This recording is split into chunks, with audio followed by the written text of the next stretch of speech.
Bonjour et bienvenue dans une nouvelle vidéo sur la cybersécurité. Donc ici on va voir comment contourner la protection sur un site qui a le SAMSIT mis en strict via une direction du côté client. Donc on va exploiter une redirection du côté client. On a un laboratoire dont le changement d'email est vulnérable à une vulnérabilité CRSF. Donc pour résoudre ce laboratoire-là, il faut effectuer une attaque CRSF qui a pour but de changer l'adresse email de la victime. On doit fournir un exploit sur un serveur hébergé pour effectuer cette attaque. Donc ça sera notre site malveillant. Nous pouvons nous connecter avec les différents identifiants de Winner ainsi que son mot de passe Peter. La première chose à faire, c'est d'accéder au laboratoire. Pour accéder au laboratoire, il faut cliquer sur Access the Lab. Une fois ceci fait, on atterrit au blog. Donc là, on va voir comment fonctionne le changement d'email. Donc pour faire ceci, il faut aller dans My Account, se connecter sur le compte de Winner en mettant l'username Winner et en mettant le mot de passe Peter. On fait login pour se loguer et là on voit qu'on peut changer l'email, on fait update email. Donc changeons l'email pour voir qu'est-ce qui se passe. On met un email bidon, on fait update email, on regarde le poste dans la requête et là on voit qu'un argument est passé pour l'email et un argument est passé sur submit. On voit pas de redirection possible dedans, donc il n'y a pas de choses importantes. Par contre, il y a quelque chose qui est important, c'est que ici on voit qu'il n'y a aucun token CRSF qui ne soit pas imprédictable, qu'on ne peut pas prédire qui est présent. Donc il n'y a pas de protection CRSF. Pour voir où il y a une redirection, il faut retourner sur le site et voir les posts qu'on peut mettre sur les blogs. Donc on clique sur View Post, on regarde ce qui se passe là-dedans. Donc on met un commentaire bidon, on met un nom bidon, on met un email bidon, on met sur pause et on regarde ce qui se passe. On poste le commentaire. Donc là, on voit qu'on a un post ID, un comment DSS, name, toto, email.com. Donc là, on voit qu'il n'y a pas vraiment d'injection possible. Allons à la prochaine requête. Et là, on voit qu'il y a une location, commande post confirmation post ID. Donc ça se trouve, c'est là-dedans où on peut poster quelque chose. Donc on change et regardons ce qui se passe. Changeons la valeur par n'importe quelle valeur, par exemple test. Continuons les requêtes. Donc là, Omar nous dit merci d'avoir mis le commentaire. Et là, il marque notre phone. Alors pourquoi il met notre phone? Regardons la requête. Donc dans la requête, on voit qu'il y a HTTP, Security Academy, NetPost, et à la fin, il a mis test. Donc à la fin du lien, il a mis test. Donc en fait, c'est là qu'on pourra faire notre injection.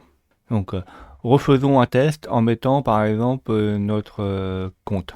Donc le lien du compte se situe sur le premier poste où on a mis le email, par exemple email @submit, et là on voit que Academy My Account, on peut changer le mail. Et là dans le netphone, alors faut faire gaffe, on a le post.test. Donc en fait si on injecte quelque chose dessus, il faudra revenir en arrière avec deux petits points. Donc faisons ceci pour voir si on peut accéder à la page qui change l'email. Donc revenons sur notre poste, on retourne sur le blog. Et mettons un nouveau commentaire. On met un commentaire bidon, on met un nom bidon, on met un email bidon, on remet sur pause et là on pourra modifier notre requête. Donc on fait post comment, donc là on n'a rien à modifier, on continue et c'est ici qu'on va poster. Donc on a dit qu'il fallait revenir une fois en arrière, donc on fait deux petits points. Là on met my account, comme ça avait été dit, et on valide. On enlève la pause, on appuie sur play et on attend. Et là, on voit que la redirection a bien fonctionné. En fait, on a bien réussi à aller sur My Account. Maintenant, comment nous allons avoir le lien pour changer le mail? C'est simple. On refait un nouveau changement de mail. On fait un test. On fait update. On a request. Et là, on voit qu'en fait, faire un post qui est en HTTP My Account change email. Donc, il faut mettre change email.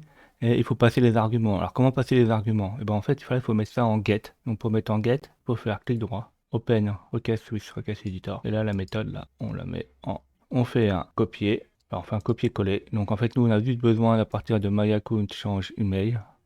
Après, là, le lien, on l'a déjà. Donc on copie juste my account change email, etc. Et là, on va tenter si l'injection est possible. Alors, une autre chose importante, c'est qu'en fait, il ne faut pas que l'email existe une deuxième fois. On peut pas mettre deux fois le même email. Donc revenons sur notre blog. Remettons en commentaire bidon, un nom bidon, un mail bidon et exploitons ceci. Donc on remet sur pause, on fait post comment, on avance. Et ici là, on met deux petits points pour revenir en arrière, pour enlever le post. On colle le lien qu'on avait tout à l'heure Donc le MyAccount change email.image. Donc il y a des choses à changer dedans en fait. D'abord, de 1, il faut changer le nom d'email. Donc on l'appelle plus test 1, on l'appelle test 2. Là, il y a un double encodage. Au swap en code en double. Donc en fait là, on va peut-être un simple encodage. Pourcentage 25, en fait, ça veut dire c'est le signe pourcentage. Code normal. Et pareil, là, submit, là, le SPRLet, on va l'encoder. SPRLet encodé, c'est pourcentage 26. Une fois ceci fait, on enlève la pause et on clique sur Play. Là, on voit que l'injection a fonctionné. Notre email test1@test.com a été changé en test2.test2. Donc là, on a réussi à faire l'espoir en local. Pas à partir du site malveillant, mais à partir du site lui-même. Donc là, il faut réussir à injecter ce qu'on a injecté sur le site malveillant. Donc pour faire ceci, il faut aller sur GoExploit Server.